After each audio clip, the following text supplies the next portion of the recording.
Peekaboo! No, no, no, no, no, I didn't mean to startle you, my little baby. दोस्तों, आज की कहानी है एक ऐसे होटल की जहां इंसानों का आना पूरी तरह मना है। यह होटल सिर्फ भूत, पिशाच, मम्मी, वेयरवुल्फ और दुनिया के सबसे डरावने राक्षसों के लिए बनाया गया है। लेकिन एक दिन गलती से एक इंसान इस होटल में पहुंच जाता है और यहीं से शुरू होती है एक मजेदार और दिल छू लेने वाली कहानी। कहानी की शुरुआत होती है काउंट ड्रैकुला से। वह अपनी पत्नी को इंसानों के हमले में खो चुका है। इस दर्द के बाद वह अपनी बेटी मेविस को इंसानों से दूर और सुरक्षित रखने का फैसला करता है। इसी वजह से वह जंगलों के बीच एक विशाल और रहस्यमयी होटल बनाता है, जिसका नाम है होटल ट्रांसिल्वेनिया। यहाँ दुनिया भर के सभी राक्षस आराम से छुट्टियां मनाने आते हैं। समय बीतता है और मेविस 118 साल की हो जाती है। वैम्पायरों की दुनिया में यह उम्र जवान होने की निशानी मानी जाती है। अपने जन्मदिन पर मेविस पहली बार होटल के बाहर की दुनिया देखना चाहती है, लेकिन ड्रैकुला डरता है कि कहीं इंसान उसे नुकसान न पहुंचा दे। इसलिए वह नकली गांव और नकली इंसानों का नाटक रचकर मेविस को विश्वास दिला देता है कि बाहर की दुनिया बहुत खतरनाक है। उसी दिन अचानक एक इंसान, जिसका नाम जोनाथन है, गलती से होटल तक पहुंच जाता है। ड्रैकुला उसे देखकर घबरा जाता है, क्योंकि अगर होटल के बाकी राक्षसों को पता चल गया कि यहाँ इंसान आ गया है, तो सब कुछ बिगड़ सकता है। इसलिए वह जोनाथन को राक्षस जैसा भेष पहनाकर होटल के अंदर छिपा देता है। जोनाथन बहुत खुशमिजाज और बेफिक्र लड़का होता है। वह होटल में आते ही सभी का दिल जीत लेता है। उसकी बातें, उसका संगीत और उसका अलग अंदाज पूरे होटल का माहौल बदल देता है। जहां पहले सब कुछ शांत और पुराना लगता था, वहीं अब हर तरफ नई ऊर्जा दिखाई देने लगती है। इसी दौरान मेविस और जोनाथन की पहली मुलाकात होती है। दोनों एक दूसरे को देखते ही एक खास एहसास महसूस करते हैं। वैम्पायरों की भाषा में इसे जिंग कहा जाता है, यानी पहली नजर का सच्चा प्यार। लेकिन ड्रैकुला यह देखकर बहुत परेशान हो जाता है।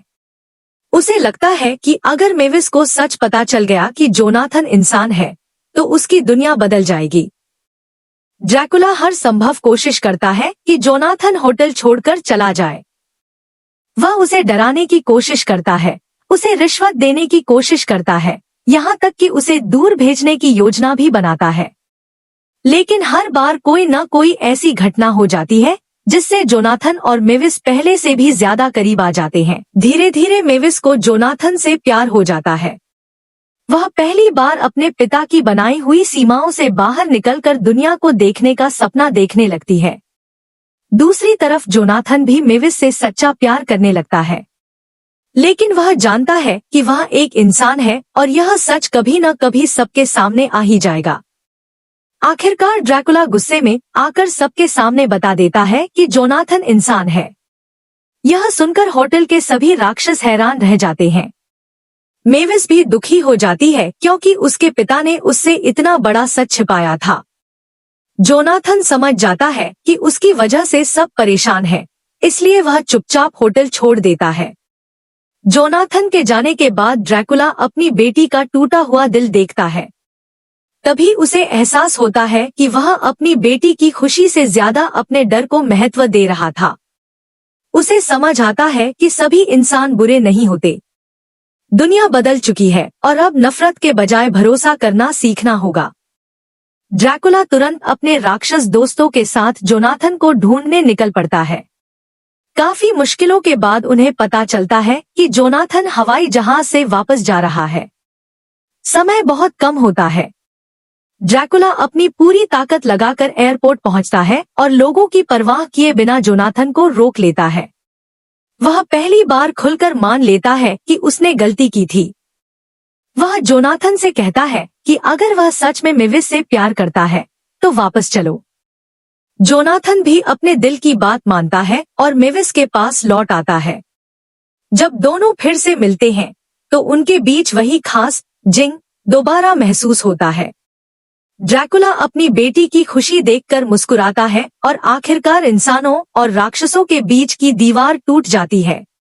होटल ट्रांसिल्वेनिया अब सिर्फ राक्षसों का होटल नहीं रहता, बल्कि एक ऐसी जगह बन जाता है जहां प्यार, भरोसा और दोस्ती सबसे बड़ी ताकत साबित होती है। इस कहानी से हमें यही सीख मिलती है कि डर और नफरत इंसान को दूसरों से दूर कर देती है, लेकिन प्यार और विश्वास हर दूरी को खत्म कर सकते हैं।